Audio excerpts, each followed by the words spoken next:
Apakah lonjakan kasus di Kabupaten Kudus, Jawa Tengah betul dipicu varian Delta COVID-19? Lalu apa yang perlu diwaspadai dari varian asal India ini? Kita akan bahas dengan Direktur Pencegahan dan Pengendalian Penyakit Menular langsung Kemenkes, Siti Nadia Tarmizi. Selamat malam, Mbak Nadia. Selamat malam, Mbak Sofi. Ada pula epidemiolog dari Griffith University Australia, Diki Budiman. Pak Diki Budiman sehat ya? Ya, alhamdulillah Mbak Sofi, Mbak Nadia. Alhamdulillah. Saya ke Mbak Nadia lebih dulu. Jadi kalau untuk lonjakan kasus di Kudus, ini betul akibat keberadaan varian Delta atau seperti apa pemetaannya, Mbak Nadia?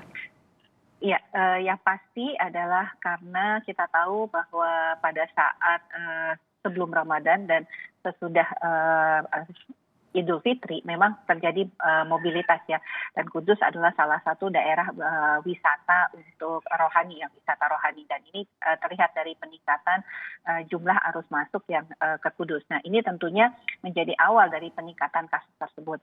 Nah, setelah tentunya adanya mobilitas yang cukup tinggi, kemudian kendornya protokol kesehatan, ditambah lagi dengan interaksi sehingga adanya varian baru yang bersirkulasi di Kudus, ini yang tentunya menambah kecepatan situasi laju penularan yang saat ini dihadapi oleh Kudus ya. Kita tahu tenaga kesehatan ada 360 tenaga kesehatan yang sempat positif. Nah, jadi inilah kondisi-kondisinya.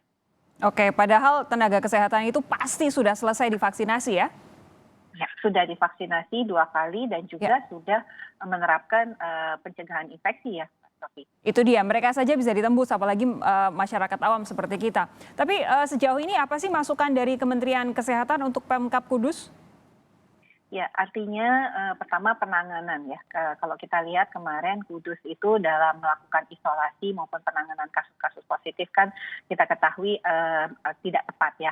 Misalnya masih ada yang orang sehat itu menunggui orang yang sakit. Dan kemudian protokol untuk perawatannya juga tidak seperti yang biasa kita lakukan. Artinya betul-betul kalau kasus positif harus dirawat terpisah dari kasus yang sakit ya.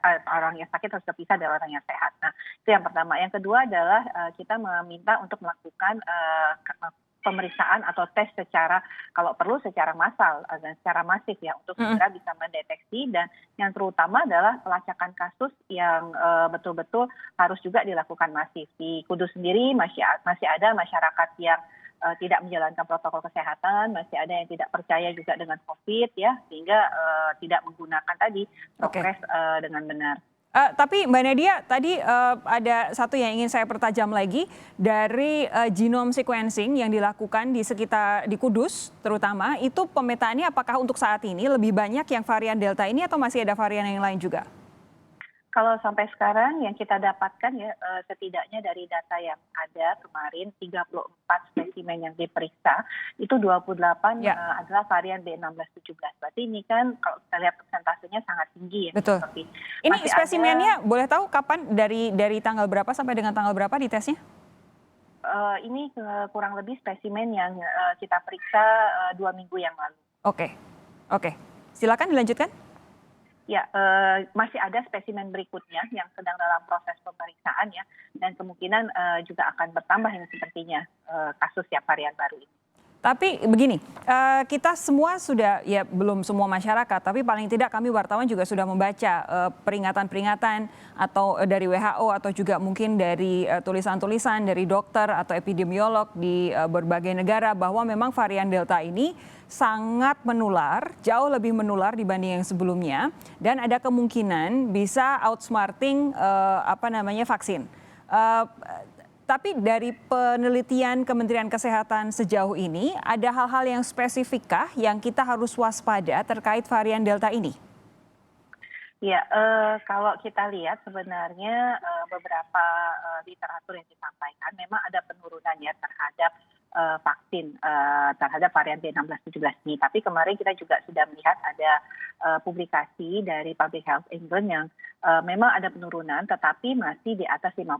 Yang artinya efikasinya masih cukup baik ya untuk memberikan proteksi kepada kita terhadap varian B1617 ini. Tetapi memang isu yang paling penting adalah kecepatan penularannya ini. Jadi super spreader-nya ini yang harus betul-betul kita waspadai. Jadi makanya kemudian di Kudus pun kita juga segera melakukan vaksinasi untuk seluruh usia ya di atas 18 tahun. Ya, Pak Diki, saya beralih ke Anda. 4 varian yang jadi perhatian WHO itu paling tidak ada 3 yang sudah ada di Indonesia. Pemerintah harus apa, Pak Diki? Iya, kita harus sebenarnya tingkatkan surveillance genomik kita ya, bukan hanya di Kudus saja, tapi juga terutama pada daerah-daerah dengan kasus infeksi atau breakthrough infection. Kita pernah bahas itu, Mbak Sofi, beberapa waktu lalu. Jadi orang yang sudah divaksin kemudian terinfeksi, ya itu lewat Bu Nadia untuk diperiksa whole genome sequencing. Karena kita harus tahu peta sebaran dari varian yang menginfeksi orang yang sudah divaksinasi. Dan kasus yang Kudus ini sekali lagi hanyalah menjadi pesan penting kita, alarm bahwa ini sangat serius. Ya. Saya ingin sampaikan yang berita buruknya nih, tapi saya harus update melalui Kompas ini bahwa kategori untuk Delta varian ini tampaknya sudah bisa mendekati super spreader, ya, super strain. Super strain ya? Mendekati ya. Mendekati super strain. Karena 3 kriteria secara epidemiologi dia udah penuh itu. Yaitu? Walaupun belum maksimal di salah satu. Pertama, tadi sudah disebutkan Mbak Nadia, cepat menular. Dia sekarang bahkan data terakhir hampir lebih dari 60, ada yang menyebutkan 70% lebih cepat menular daripada varian Alpha. Nah, padahal varian Alpha ini sudah kurang lebih 50% lebih cepat menular dari yang aslinya. Ini sudah kita bisa bayangkan. Kedua, dia itu bisa membuat pasien yang atau orang yang terinfeksi ini lebih parah. Jadi tingkat hunian rumah sakit bandingannya dengan Alpha itu 2,5 kali.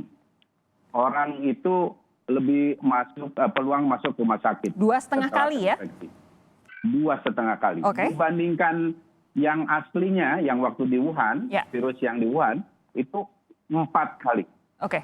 Ini Delta. Ketiga, ini yang terakhir adalah bahwa saya disebutkan Mbak Sofi, menginfeksi atau lari atau mengsiasati imunitas tubuh kita yang apakah karena vaksinasi atau tidak pernah terinfeksi. Nah, 3 ini kombinasi yang sebetulnya ditakutkan epidemiolog dalam hal ini Pak pandemi. Karena kalau 3 itu terpenuhi, dia memenuhi kriteria super spreader. Pak Diki? Walaupun ada potensi. Pak Diki, sebentar saya potong karena tampaknya ada hubungan sambungan audio kita tidak terlalu clear. Saya jeda sejenak saja dulu untuk memastikan sambungan kita lebih baik untuk segmen selanjutnya. Nanti kita bahas lagi ya Pak Diki ya. Tetap bersama kami saudara, Sapa Indonesia Malam akan segera kembali.